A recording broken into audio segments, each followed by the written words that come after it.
urtero bezala, aurten txupinazokin batea gai bat jarri dugu, festetako, Star Wars, pixka mozorrotu gara, pixka txaran gaukideu, eta musika pixka tenkideu baita, aia jana, erreka jetxiera anulatu intzan, zeatio bazkidetzan 3 partaide aurtun daude, bat aita izan da Asteizkenen, eta oso jende gutxi geren da, errekako jetxiera anulatu intzan.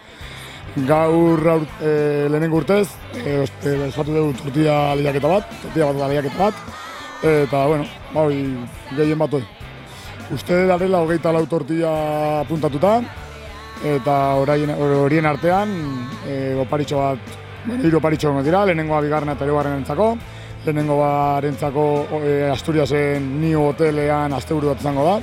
Gehiengo kemengo lazako die, pare bat uste direla behasengo, kordizikok bat bai badago.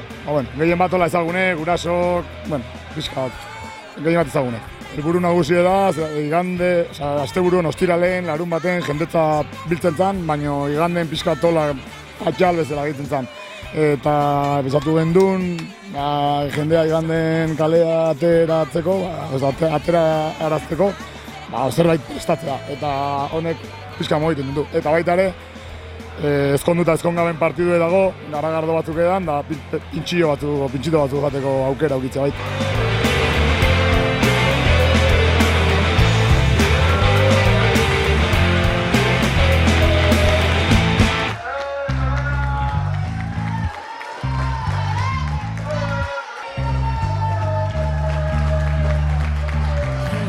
Hago como estoy muy acostumbrada a hacer tortillas y bueno, pues como una más.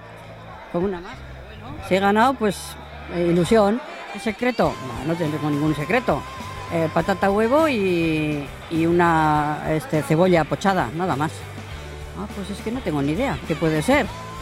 Pues no sé, igual ha gustado a alguien que ha probado más jugosa o no sé, no tengo ni idea qué ha podido ser. Porque ¿cuántas había? ¿Cuántas tortillas? 20 y tantas. Bueno, pues bien.